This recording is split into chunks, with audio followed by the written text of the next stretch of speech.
We welcome you all to the first high-level policy roundtable on industrial strategy amidst the changing global context.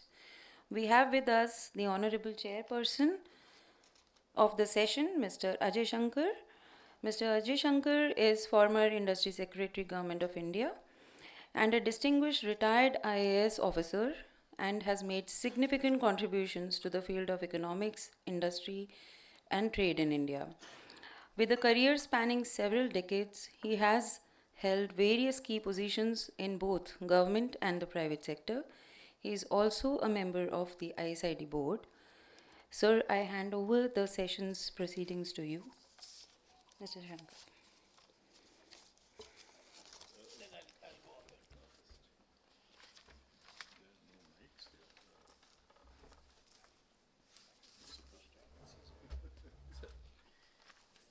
So without much ado, let me welcome you to this session. The topic is as topical as it can get. High Policy Roundtable on Industrial Strategy amidst the changing global context. Now, the changing global context is an understatement according to me, because everything that a whole generation in India and the rest of the world took for granted has been undone in just about 9-10 months of the presidency of Donald Trump. And everybody in the world is struggling to understand this and to see how to navigate the way. So I will just make one very brief comment and then open up for discussion. And which is that till the last 100 years, where the US economy and the US state has been globally dominant, mankind has lived through a world of varying shades of mercantilism. So industrialization, prosperity came through mercantilism. And the extreme example is our own history. The largest MNC of its time, the East India Company, ended up creating the Indian Empire. So a bit of historical context is useful when we have to go back to the drawing board and think about the world again. So we have an extraordinarily distinguished panel. Mr. Rakesh Mohan, whom I introduced to the representative of UNIDO as being one of the wisest men that India has produced and has. We have Mr. Dr. Pasini, who represents UNIDO in India, and Ishtiaq Ahmed, who is working on manufacturing in a very hands-on manner in the Niti Aayog. He's late, but he will join us. So let me request Nagesh Kumarji to. Thank you, sir.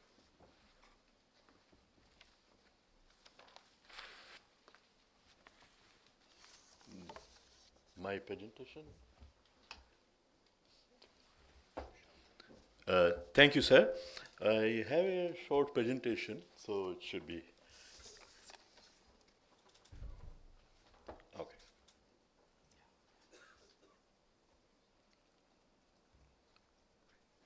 Yeah. So this presentation is actually, it builds on the report that we launched last year. It is not repeating the report, but taking some messages forwards and bringing them into the current context. So yeah.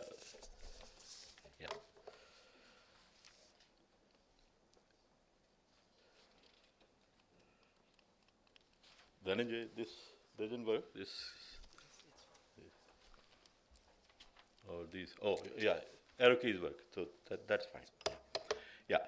Well, criticality of manufacturing, we all know about. I mean, I had this famous quote of Caldor, 1967, that few countries, if at all, have achieved prosperity without industrialization.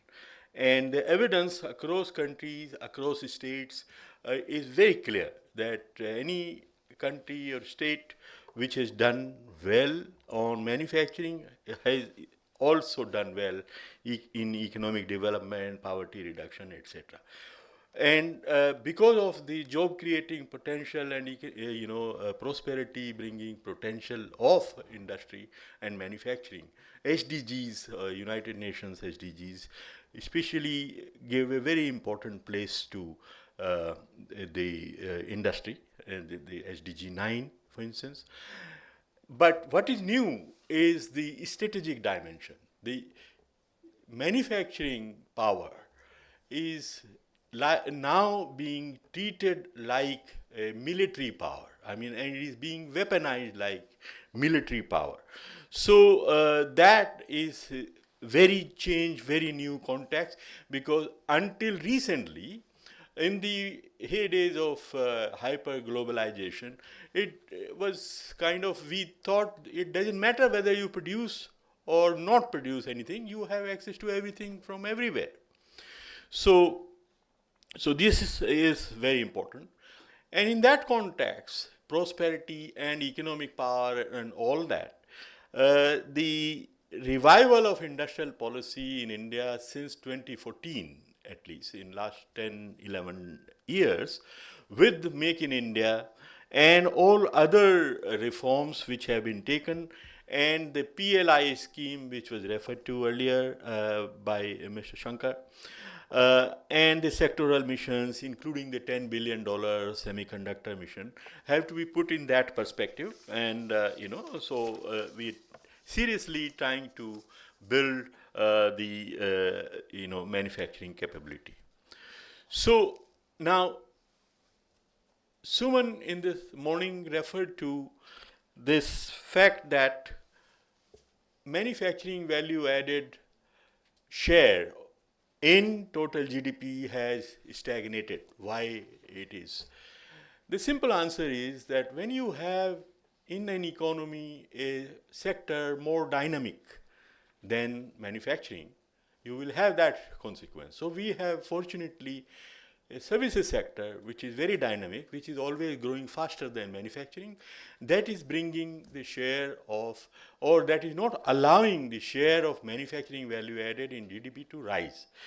But in my view, the right metric to see whether we are doing well on manufacturing or not is to see India's share in the share of India's manufacturing in global manufacturing. So MVA of India in global manufacturing.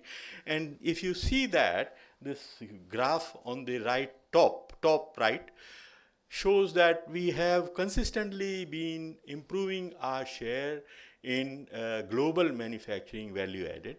And from 0.5%, we have reached 3.1%. So it's not bad, but it is less impressive compared to what others have achieved. China, for instance. And so China's share globally is 28.7%, nearly 30%, and growing still far. The other thing we have achieved in manufacturing is that our manufacturing value added is far more diversified than it was in the early years of our independence. So you see the last bar, or column, and very so many sectors, or none of them dominating the scene like textiles, the yellow bar part of this column, which was very large in the beginning of this 70s. So, but when we try to achieve this manufacturing development, and this is another point which was discussed this morning, we are facing headwinds. The change external context for manufacturing, and there are several mega trends. Couple of them are very central to this.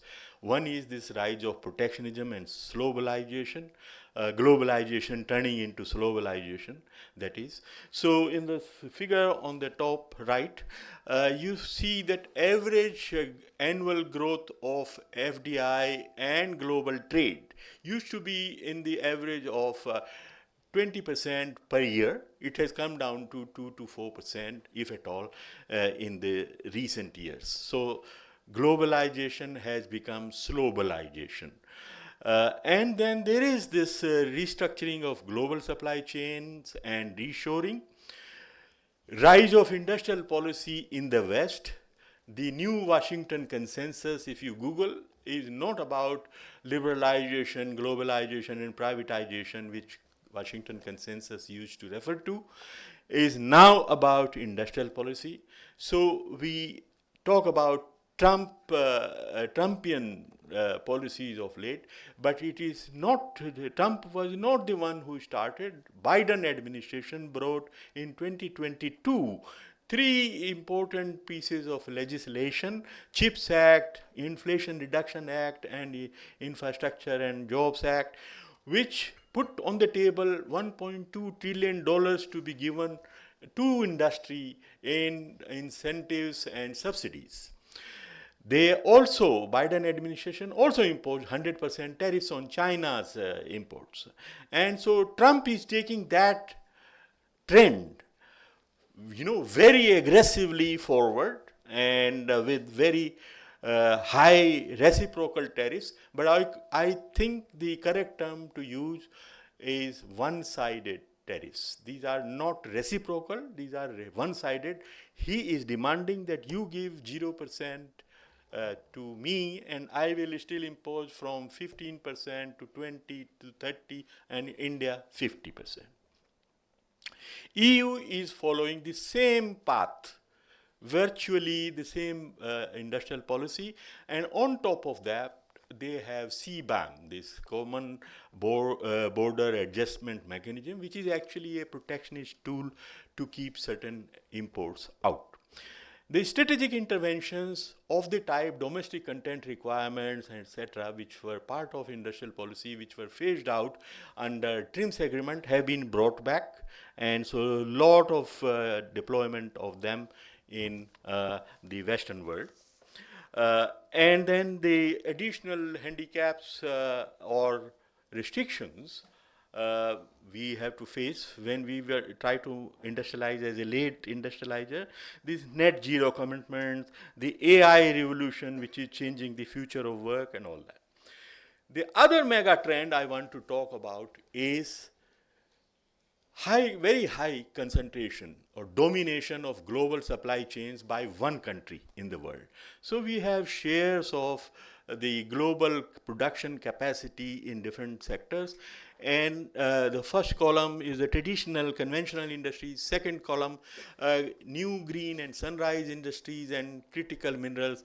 So in the second column you see all these red ones, upwards of 80% of practically every sector. Solar PVs, lithium ion batteries, electric vehicles, smartphones and laptops, critical minerals 85% and all that.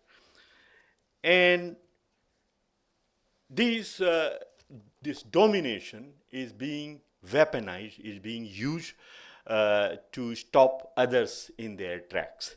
So the challenges arising from highly concentrated supply chains, we all know about the COVID times when lockdowns disrupted supply chains. But the anti-competitive practices, the dominant supplier may try to eliminate competition through dumping, which was the textbook case, but now you see it happening. And so many suppliers of critical products have been outcompeted in different countries. And I have been reading some news coming from Southeast Asia, Thailand, a country where I used to live for many years, and Indonesia, where thousands of factories, MSMEs, have been closed down because of the influx of cheap imports from China. And in Indonesia, the displaced workers were involved in agitations against the government, for instance, recently. So weaponization of monopoly position, we are facing it ourselves. The ban on exports of rare earth magnets and critical minerals has affected some of our industries. The technicians working in the assembly plants of Foxconn, for instance, were called back some months ago. They, you know, just 2 weeks ago, China has taken India to WTO for PLI subsidies, PLI incentives for solar PV manufacturing. Even though it's a documented evidence, economists ran a special issue. I mean, a few weeks ago, I was in a meeting where Virat Bhatia, uh, you know, uh, Apple's MD in India, he said that China spends $1 trillion on industrial subsidies. I didn't believe him.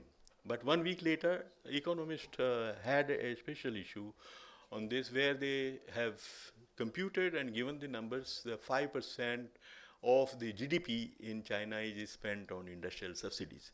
So the country which spends that much amount is taking India to WTO for our PLI incentives, which are $1 or $2 billion in a whole year for all the, so, and then China has emerged as the largest trading partner of most countries. It runs trade surplus, consistent, persistent trade surplus with every single country except for raw material exporters. So the pattern which is, there is that import raw materials, export manufactured goods. This is this textbook case of center periphery, relationships. Rolf Prebisch, was the one who articulated that way back in 1960s. So that is the kind of trend which is emerging. I was last week in Geneva and learned that now they are trying to bring in WTO a new agenda of work program on industrial policy. So I asked, the colleagues in permanent mission of India, what is the objective? Offensive or defensive? Offensive, they said. Offensive, that is that stop other countries from following industrial policy. So this is what is going on. So now in against that background, against that context, how do we go about building our manufacturing sector?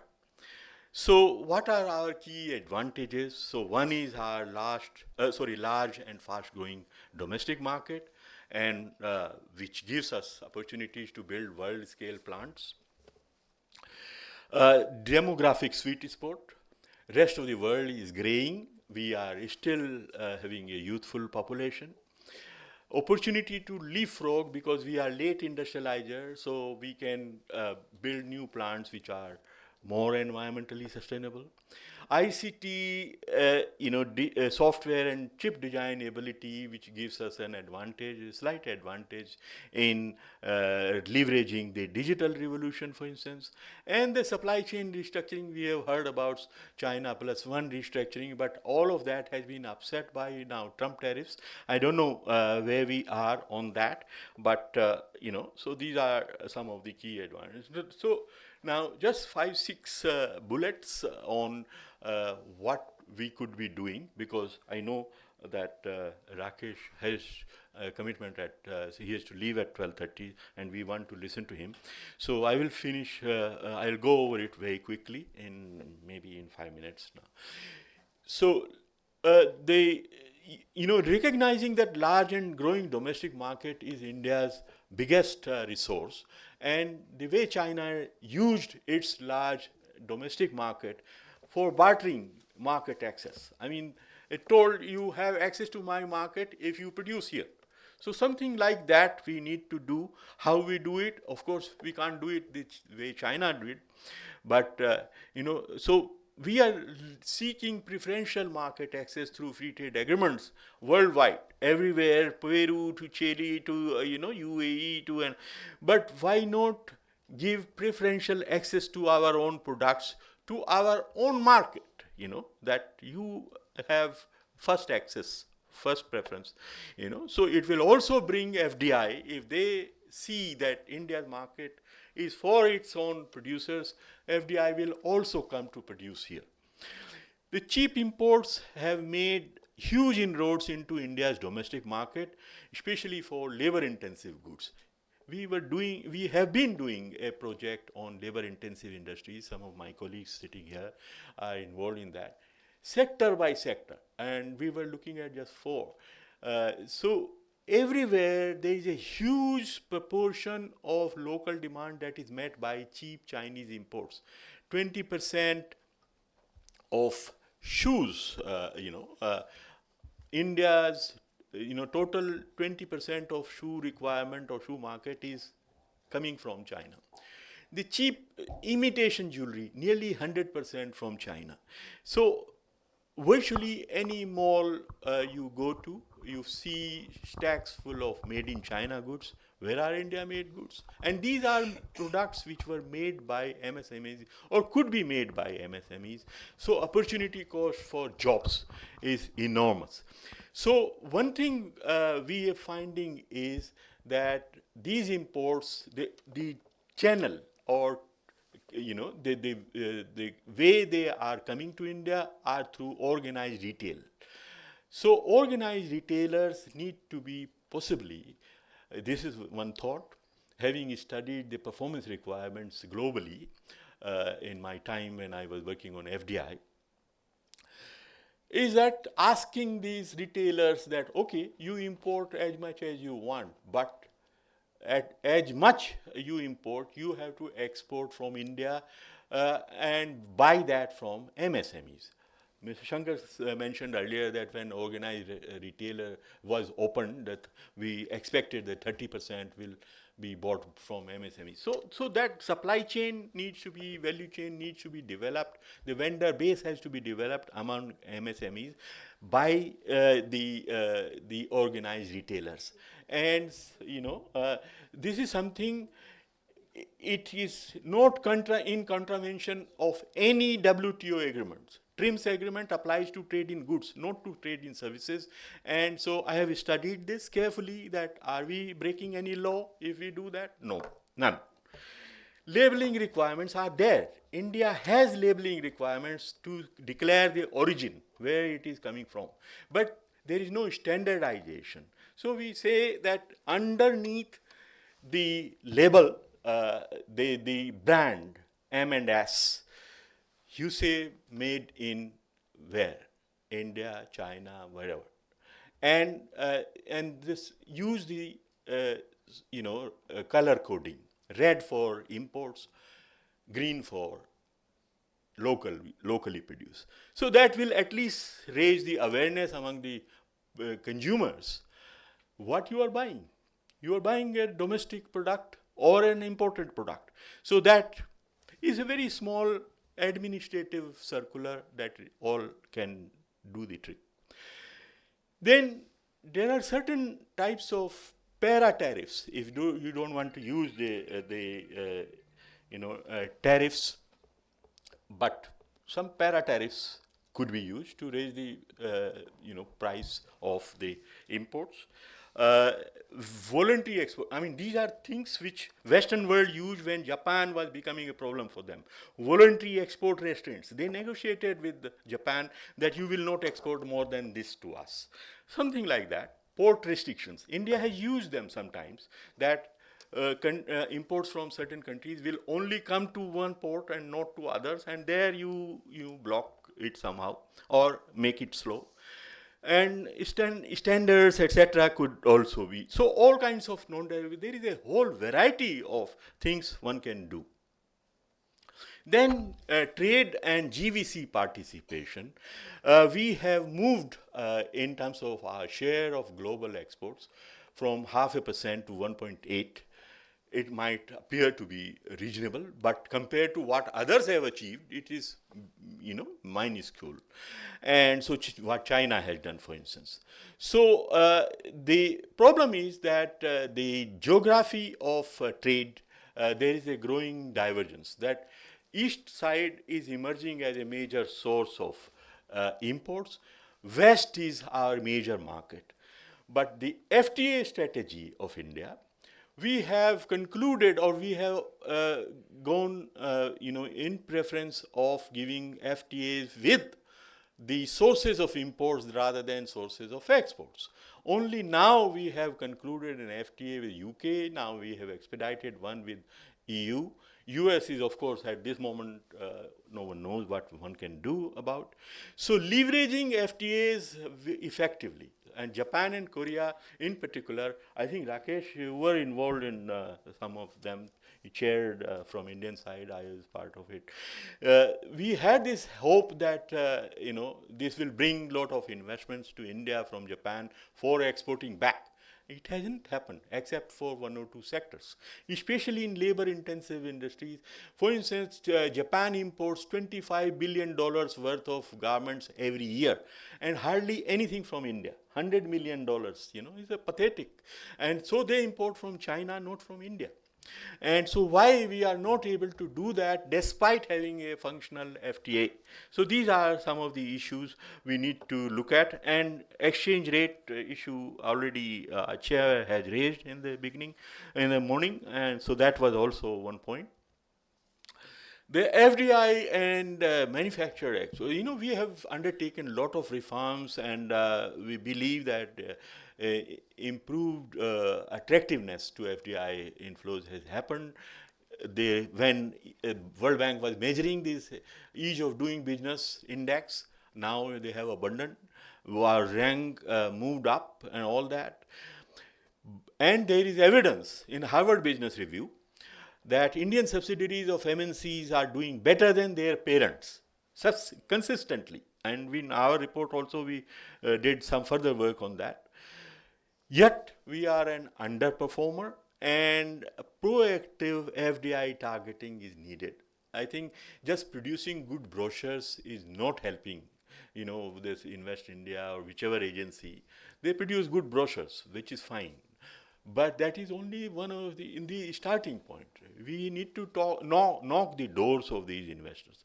Our analysis based on 11,000 companies shows that both inward FDI and outward FDI helps them to improve their export competitiveness. And in particular, scales also are important, although not in a linear manner. Outward FDI by Indian companies helps them to emerge as national champions and build global supply chains. So that needs to be encouraged.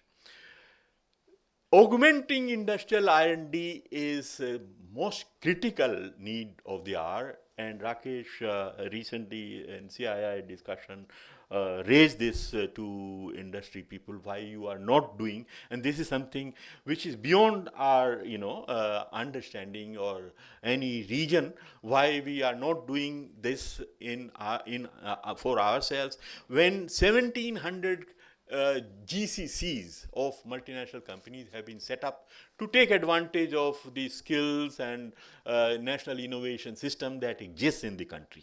So I think some kind of, government has taken some steps. There's a new research foundation, then the corpus for lending for R&D. But people say that the entrepreneurs say that who will borrow for a highly risky and uncertain activity like R&D?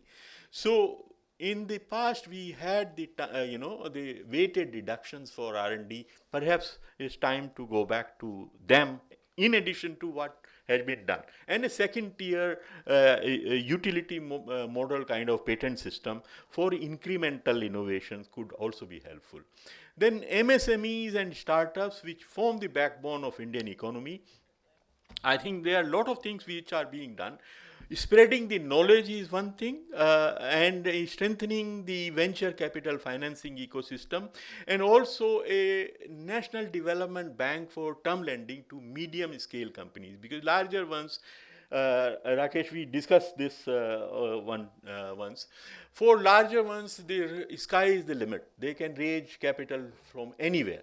But for the medium ones, where do they go to? And universal banks, commercial banks are not the place for term lending because there is asset liability mismatch. and focus on priority sectors which fit in our endowments, or advantages, like labor-intensive sectors, skill-intensive sectors, green industries, and new strategic and sunrise industries for different considerations. I won't elaborate because time is short. I want to just go to the final slide. This is the final slide. So we need to also put on the table a kind of a document, because the previous industry resolutions have become grossly outdated for the current context. So a new industrial strategy for an inclusive, sustainable and competitive manufacturing sector, which provides some guiding targets like doubling our share in global output rather than manufacturing share in GDP, which is not going to increase as long as services are growing at 7.5 or 8%.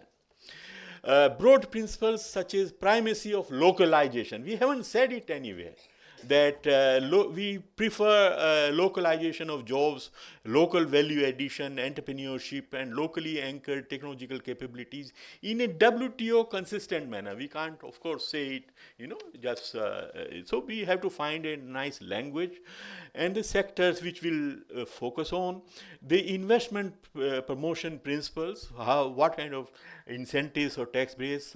Some countries give pioneer industry incentives. Malaysia still does after becoming a high income country.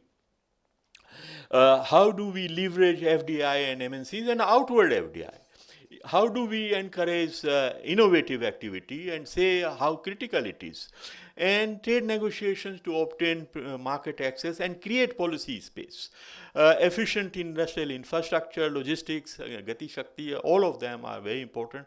Competitive exchange rate in real terms, financing for India's rapid manufacturing thrust, and a high-powered architecture, because industrial policy is not a single policy. It covers everything under the sun.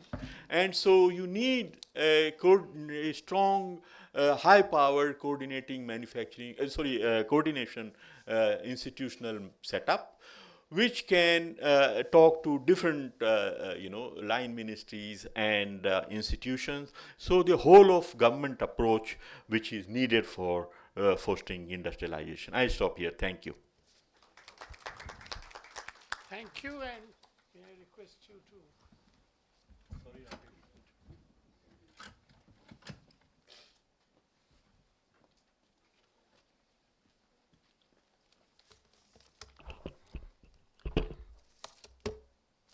Thank you very much, Nagesh and Mr. Shankar. All of us are old friends for inviting me. But after I finish, you may regret the fact that you invited me. First, I'll just react to a couple of things. One, this manufacturing services issue. Raghuram Rajan, Danny Radrick was mentioned, etc., have convinced ourselves that we are very good at services, we have no future in manufacturing.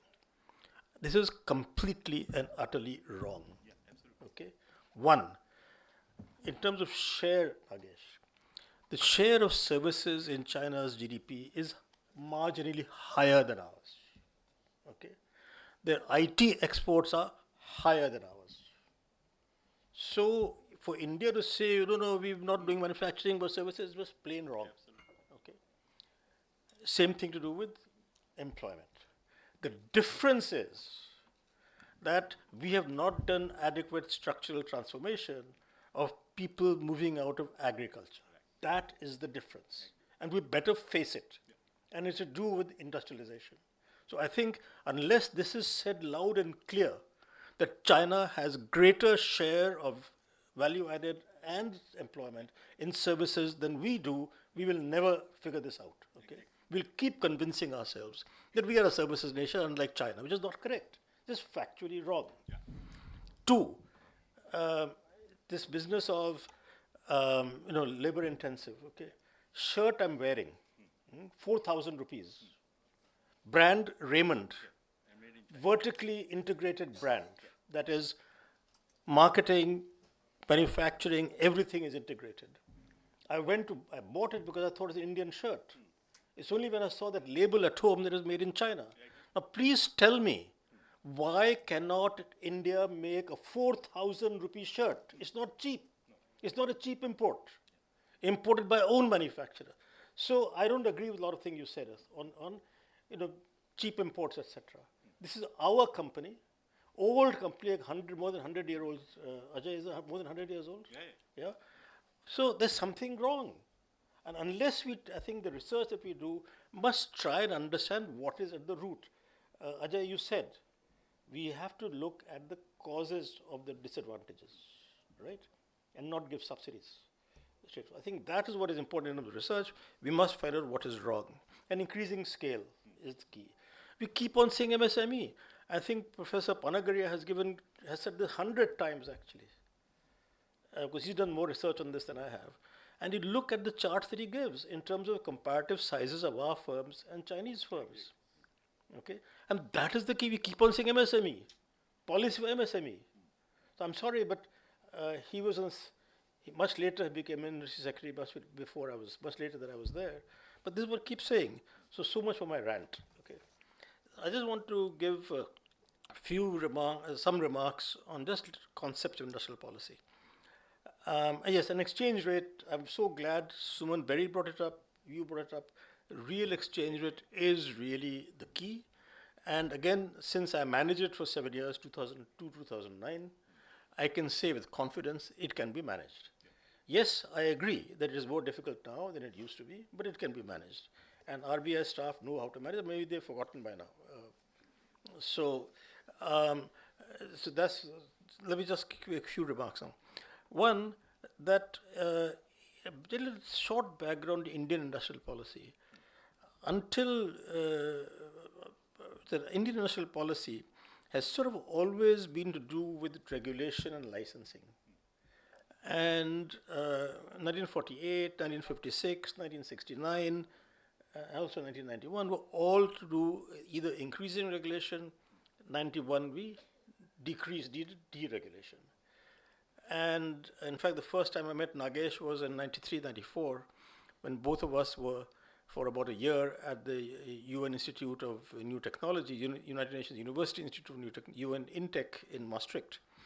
And after having done the 91 reforms, I thought, ab kya kare? Ab industry policy kya karna chahiye? That's why I took off for a year and went to Maastricht to study European industrial policy. And the point is that we are not equipped in our government structure to know what to do positive things. And this is because the whole structure of bureaucracy from the colonial times, their job was to regulate and control. We did change the bureaucracy, of which Mr. Shankar was a distinguished member, that they basically trained to control. That's why we have viceroys in districts called collectors. They are viceroys. And we haven't changed that. But the point there is that to do positive things, you need domain competence. And whereas most of our IS officers, etc., are very competent, okay, that's how they've got in, because it's huge competition, right?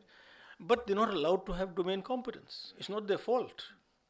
And unless we do that, we are not able to do positive things. So, I won't go through the history, but we did all the regulations starting from 1948 Industrial Policy Resolution, the IDR Act of 1951, all to do with controlling. MRTP Act of 1969, everything was controlling. What was interesting is there were, from the 60s onwards, there was a number of Indian government committees who said thing was not working. And what they always conclude, therefore, I have to do better and do more control. So that's a general point. And therefore, it is worth for research institutions to think about what are the positive things we can do. Nagesh suggested a lot. One thing I completely disagree with him, unfortunately, despite being good friends, is everything is said on controlling imports. Yeah. We are not part of this is why FDI does not come for exports. Unless we cannot be part of global supply chains unless we have much freer imports, fewer regulations. Biggest disaster is QCOs, which you mentioned actually. And putting further restraints, alternative voluntary export restraints that you mentioned. in the early 80s from Japan. US put voluntary export restraint because there are too many Japanese cars coming in. The voluntary export restraints on number of Japanese cars. So what did Japan do? They upgraded the quality of Japan's cars, make them larger, much larger unit value. So instead of the import of value coming down, it went up. So that's what happens in these kinds of. We cannot again go into the control business, Nagesh. Leave that to the IS fellows, not economists like you. Economists like you, but say, look, ye ho raha hai, ye dunya mein kiya hai. Don't listen to these fellows. I'm not talking about you, Ajay, because you're different. Because उनका काम ही है control करना. कि हाँ ये हाँ मैं जाके देखूँगा. What has PLI done? How many sectors, Nagesh? 14 sectors. So there are 14 shops open now. You know, Udyog Bhavan and ancillary ministries. सारी दुकानें बंद की थी हम लोगों ने 1991 में. अब सब खुल गई हैं. Out of 14 sectors, what has succeeded? One. Cell phones. I'm on a board of a company that does that. What is the value added? 4%. Okay? Yes, employment has increased because you're manufacturing, but there's no technology increase. All right? So you have to think about these things. Exchange rate, I think, is very important. One point I would make on tariffs, which Mr. Trump doesn't seem to understand, which is that the tariffs came from a time, which is this very interesting, how long it takes for people to understand and change their minds. How did tariffs start? In the era until the mid-70s, when we all had fixed exchange rates. So that when you became uncompetitive for something, the only thing you could do was to raise tariffs. The exchange rate didn't move. The times have changed now 50 years. I'm talking globally, not India, globally. That when the country becomes uncompetitive, the exchange rate moves. In India also, given that our current account deficit is less than 2%, right, our exchange rate for economy-wide fashion is pretty market determined. Okay? The problem is, as was mentioned, you have about 3% of GDP regular remittances and 3% of GDP services, net services exports. So you have 6% of GDP net surpluses from the service side, including remittances. Therefore, you can have about 7 to 8% of GDP merchandise trade deficit. Okay? And that's telling you that the exchange rate is heavily biased against industry. The Suman's remarks, your remarks, Ajay's remarks, you know, absolutely damn right. And that is what we have to correct. How to do that is not very easy, but it can be done. The main new initiative the government has done, as we mentioned, is PLI. I'm afraid that I don't agree with it at all. Because what does it do? First of all, PLI reasoning is what? Indian industries are disadvantaged. Again, Ajay, you mentioned that. So what have you done? The government is telling the private sector कि आप disadvantaged हैं. अगर हम आपको help नहीं करेंगे, I'm sorry, I should not speak in Hindi since you're here. It's okay. What have you told industry? You are uncompetitive, not your fault. Okay? It's because you're disadvantaged. So now industry is very happy. We are disadvantaged, what can we do? So every sector is coming to government, please give me money. To my mind, it's a disgrace. We don't spend on health. We don't spend on education. We don't spend agriculture R&D as much as we should. But we must give money to fat cats. Biggest disgrace, to my mind, is giving money to Apple. It is a company with the highest profits, capital value in the world. And the Indian taxpayers giving them money. I don't understand this. We should all rise. I'm sorry, I'm a member of the Economic Advisory Council to the Prime Minister, so I shouldn't speak like this. But I can't restrain myself. But seriously, I think we have to think about these things. That we should do in this policy, I have no difficulty. So what has happened, one thing I should say is that there's on how the Southeast Asia, East Asia, including China, that is Japan, Korea, Taiwan, China, etc., how they grew, there's still a debate on how much industrial policy was the reason and how much not. There's a whole two camps, and there's never been a solution to those two camps. But one thing that was clear from those countries was that they all became competitive in terms of exports. That was the key. That a lot of the incentives, whether it was Japan, whether it was Korea, whether it was Taiwan, came automatically. If exported, they did not choose sectors, except Korea did in the heavy chemical industry phase. But otherwise, the test was, can you export? And domestic competition. Why do you have, I don't know how many Japanese major car manufacturers, all competitive? Because they had domestic competition also. And they could become domestic competition because they were internationally competitive. So, whereas I don't, it's not, I think it was some mixture, quite frankly, of other macro policies, etc., exchange rate, and domestic policies. But the main thing is competition, and particularly proving competition through through being export competitive. Um, so what is interesting now is that from the advanced economies, as Nagesh had documented, U.S., Europe, etc., they're now doing everything they told all of us for ages. Don't be stupid. Having been in the government at that time, we were lectured by IMF, World Bank, everyone for this all the time. Okay, they're doing exactly what they told us not to do.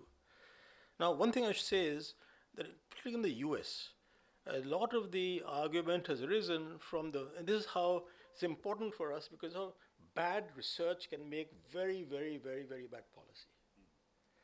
Among the people who have put out the idea that that U.S. has lost because of China's unfairness, okay, is David Otter. He's published work, so I'm not saying anything wrong in a sense, of MIT, who's shown how many jobs were lost. I read his paper just yesterday, a key paper. He shows that from 1998 or something, I forget the date, till 2011, I forget the exact dates, 5.8 million manufacturing jobs were lost in the US. He also done careful research, he's a careful fellow. How many were due to China? 10% of that, 58,000. Okay, he's that in his paper. So it's not because of China. Also, you look at the long series of manufacturing jobs in the US as a proportion, it's been coming down steadily since 1950. There's no kink in 2000. In fact, there's a bit flattening actually. So what but his work has been very influential in convincing most of America actually the rest of the world even, that it's because China's unfairness they've lost manufacturing jobs.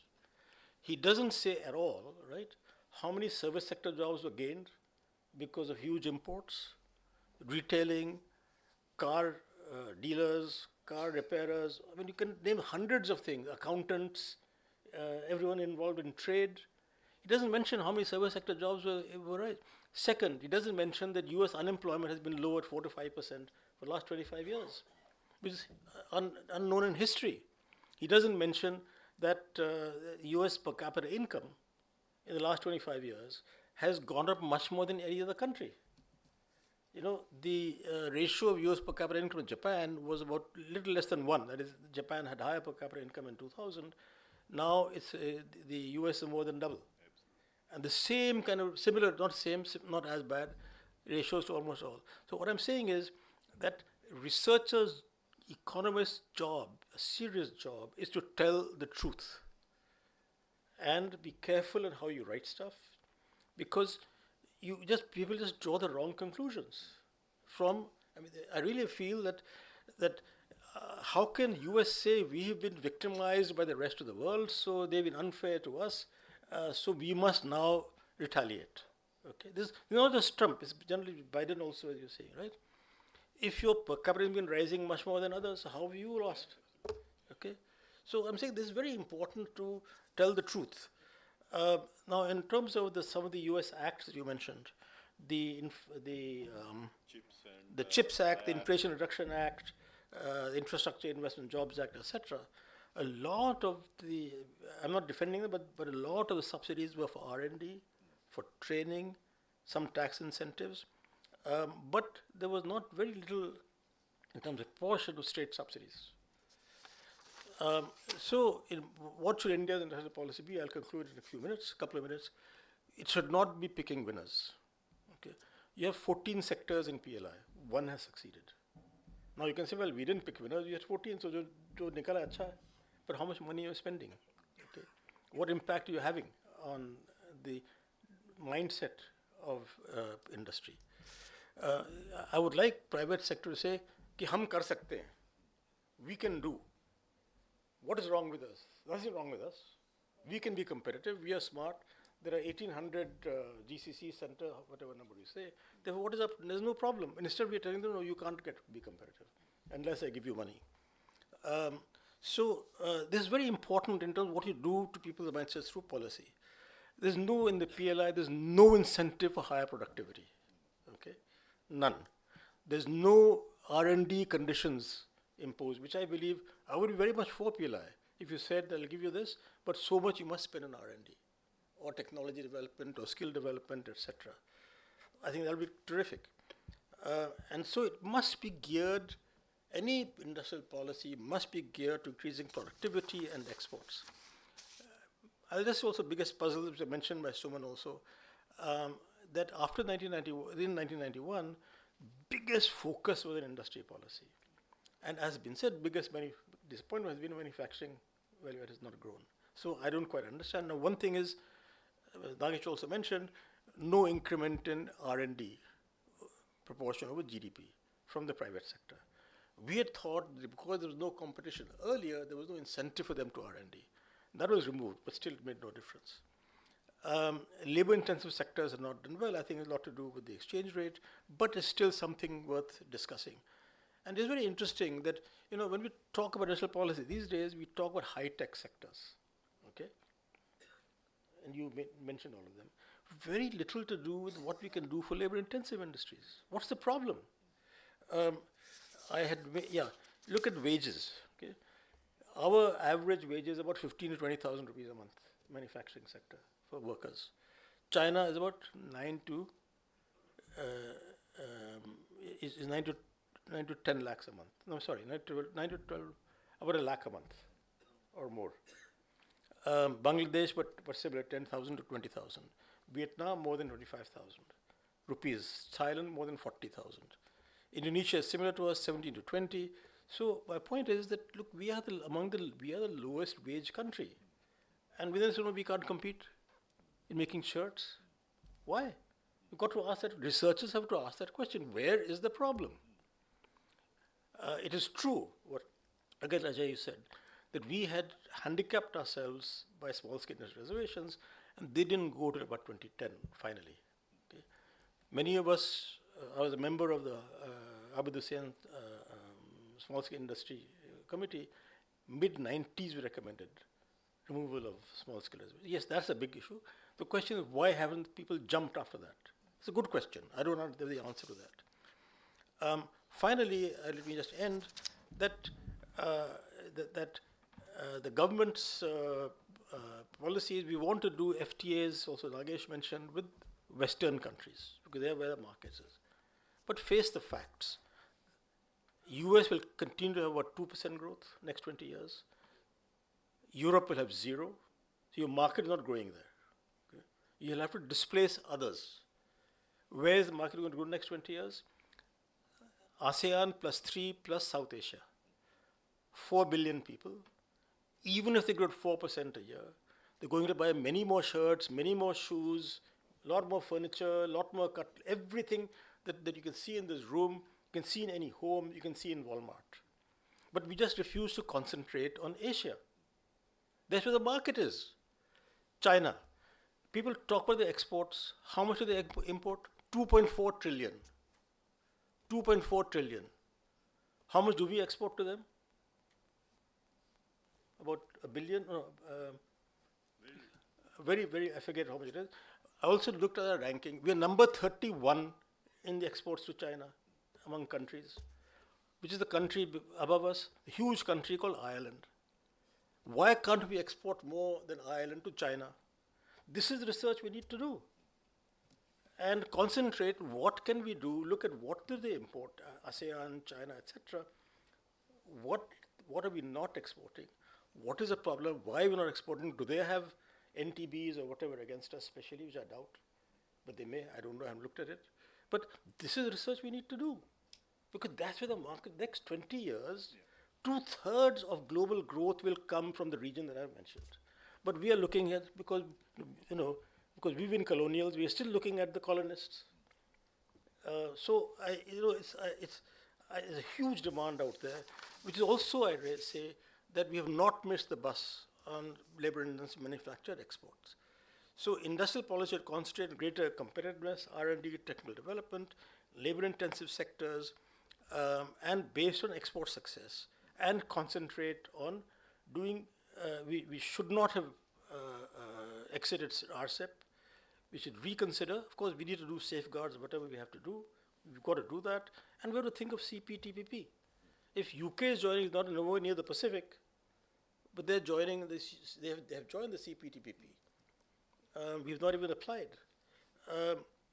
And of course, overall, sector agnostic infrastructure, everyone mentions, public R&D. One thing, universities. The biggest success of China, the root is improvement in universities, bringing out people who are very well qualified. They're reaching the top of the research ladders, and that's how R&D takes. I'll give you one example. I chaired a committee on railways in 1999-2000, then another on transport policy in 2010 to 14. One of the things I found was that I just went to China for a holiday, actually, 2-week holiday. No one goes to China for holidays, I did. And it's amazing. The railway network, beyond belief, speeds of 300 kilometers an hour, 350 kilometers an hour, etc. How do they do it? They had five research institutes in the railways, all public sector, but they competed against each other. 5,000 professionals in each institute. We have one RDSO, not one PhD. Okay? Not one PhD in RDSO. Okay? Who gets posted to RDSO? Railways officers who people don't like. These are railways people tell me. I didn't, of course, I have no knowledge. The dumping ground. So what I'm saying is that these are the things you've got to concentrate on. Otherwise, you can't become competitive, right? We are sort of very interesting. Yes, Mr. Trump has done something in India by doing restrictions on H-1B. Should we be sad about it or happy about it? Why do we want to export our best brains? I mean, I don't understand, right? Yes, he's done a nasty thing against us, that's true. I mean, the last fellow to refer Mr. Trump, but I'm thinking, हमको सोचना चाहिए ना कि हमारे interest में क्या है, right? Now, as a response to the H-1B action by Trump, China has announced we'll give K visas to technical people to come. So, I mean, that's an interesting response. वहाँ नहीं जाती, यहाँ आ जाओ. I went to give a lecture at the Peking University, the National School of Development. We think the language is a problem in China. As a tourist, it's not very easy, okay, without a guide with you all the time. But as far as Peking University is concerned, National School of Drama, NSD in India is National School of Drama, so I keep saying National School of Drama, is National School of Development, okay. So I had an audience of 100, 150 people. All, I assume, fluent English because they listened to me carefully, didn't walk out because I was speaking in English. But what I'm saying is that it's interesting on their concentration on really developing human resources, getting expertise, and then utilizing that. Women, you had mentioned, that's very, very important. Or Suman had mentioned, or I think. Also, in terms of trade, mutual recognition agreements to do with standards, etc. That's very important. So I can go on forever, but I have to go for another meeting, which I'm already late for. But I'm sorry that I've become, as I age, I become more used to speaking my mind, because I was restrained for many years in the government. So now, even though I'm associated in some sense, I still feel that it's our job as economists and researchers. And I'll just end with one of my mentors or professors was Professor Arnold Harberger, A.C. Harberger, who's from the Chicago School, very famous. But he was a fantastic teacher. And as it happened, I kept in contact with him. When I first appointed as economic advisor in the government, I got in touch with him. And I said, he advised a lot of Latin American countries. And I said, any advice for me? He says, remember, you're being paid to be economic advisor, not political advisor. So your job as economic advisor or as economist is to give straight economic advice. Someone else is paid to make decisions based on other issues which are important. But what is your job? Of course, when I became Secretary of Economic Affairs, I had to change, but I found that I was not good at it, so I left within 8 months. Thank you.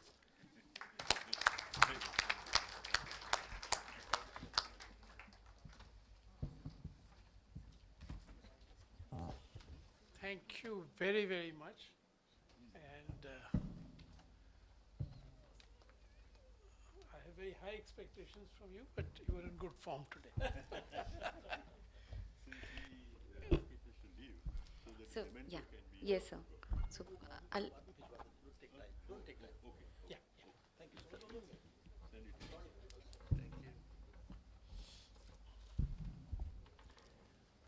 May I now request Dr. Cristiano Passini, Director of the UNIDO Regional Office in Delhi. He will bring an international perspective, and an international perspective which will certainly bring great value to our understanding of issues. Thank you. Thank you very much. I mean, it's indeed great honor for us to be here. I mean, Nagesh, thank you so much for the invitation. I don't know if to thank you or being a little bit upset because you put me in a panel of super experts on policies, and I was very, very much learning actually from you, from what is the experience it's for India. But I mean, I think it's as all the UN officials, they gave me also a speech, but I will try to follow the major lines, but I think also I will try also to remember that I was director of the policy divisions in Vienna for 2 years before coming to India, so I will probably try to get deep on what I learned also there, to try to give something interesting after so much rich contributions from the other speakers. For us, I mean, I think you know UNIDO. I mean, we are the only specialized agency focused on sustainable industrializations. Often we are probably the closest to the private sector because we have to work with industries. We have also global roles within the SDGs because we are also custodian of 6 SDG 9 indicators. So we have a mandate. At the time I was director of the Policy Statistics Department to report on how is the progress globally on SDG 9 and also try to also distill the data into lessons learned to distribute to the different member states. I have to say that, I mean, the part which I found particularly interesting in the discussion is about the role of industrializations. I mean, and it's not so straightforward. I can tell you from a global perspective, there is a certain member states that acknowledge the fact that industrialization is crucial for growth and development, but I've been serving in countries where I've been told by senior policymakers I can not only concentrate in industrialization, I concentrate on service, on agriculture, otherwise the economy is no growth. But for us, I mean, at the time, for the policy, when I was in policy, I had always to remember 2 datas, which I think is pretty important also for the discussion of today. How much also is industrialization besides the contribution to growth? They were, I remember One data is that the 69th growth episodes, the majority of growth episodes from countries were due to manufacturing. So there was a general, we could have said that economic growth was the sister of industrial growth, or the brother, or the son, and so on. So it's very difficult to get economic growth without industrial growth. But there was other two numbers which I always try to repeat, and it probably goes very much on the narrative we had from Suman and also from Nagesh, on the importance of manufacturing for social development. My former statistical department were doing every quite few years how much is contributing manufacturing sectors to jobs creations, and we had always this kind of data that the one jobs in manufacturing sector contributes to 2.2. Now this is the latest number, jobs in other sectors. So it has a multiplier factor. So if you're looking, if your policy priority is to create jobs, for sure, you have to look at the forward linkages. Indeed, this is based on past histories, this is based on regressive, and you are all researchers and economists, you know that we normally draw lessons learned based on the past and the future is different. But I have to say that these numbers has been always there. So the manufacturing sector had a huge potential for job creations. And another fact that probably goes on the importance of the sector is that often is connected to the capacity of technology innovations. 60% of the global green patents are coming directly from the manufacturing sectors.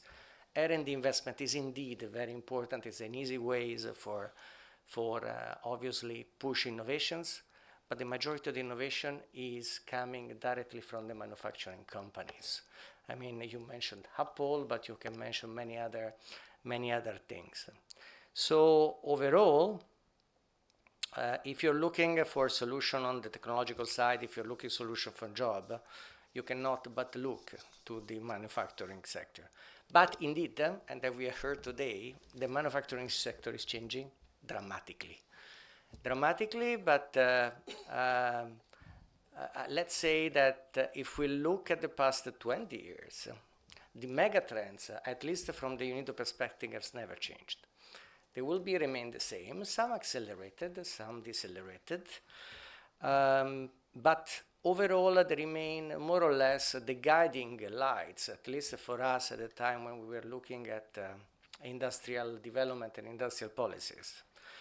And the first two, I think it's something that we are living and we have been heard extensively from the contribution of the previous speakers. First, the energy and green transitions, that has been happening, and this has been happening because manufacturing sectors now needs to develop and grow within the overall boundary of our ecospheres.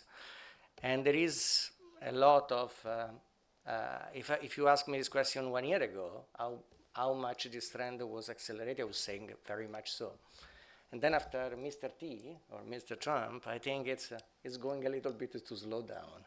But the trend is there. I mean, there is still a general transition, energy transition that is happening behind the political discourse that is unfolding. The second, the acceleration of technology innovations, and particularly AI. That is, I believe, one of the most disruptive. Has been happening since quite some times, but I think has been accelerating dramatically. I think there has been a tripling of patents of AI in the last 5 years. But obviously, with the advance of large language model, Internet of Things, automation in manufacturing, you will see it's happening. You've mentioned a lot the country China, and I was also coming back very recently for China. And I was shown this video where robots were dancing, which is a little bit disturbing to see it, but they say that the kind of type of automations and advancement in robotic and manufacturing. The third one is what we call it in the UNIDO's way, the reconfiguration of global supply chain, increased regionalizations. I think you have talked very extensively on that. We do believe is partly geopolitical, and partly in acknowledgement of the economic evolutions where the economic barycenter of the world is moving to west towards east. In the last 30 years, a lot of manufacturing value additions has moved from west to east. I normally share, I don't have it here, but I normally share the graph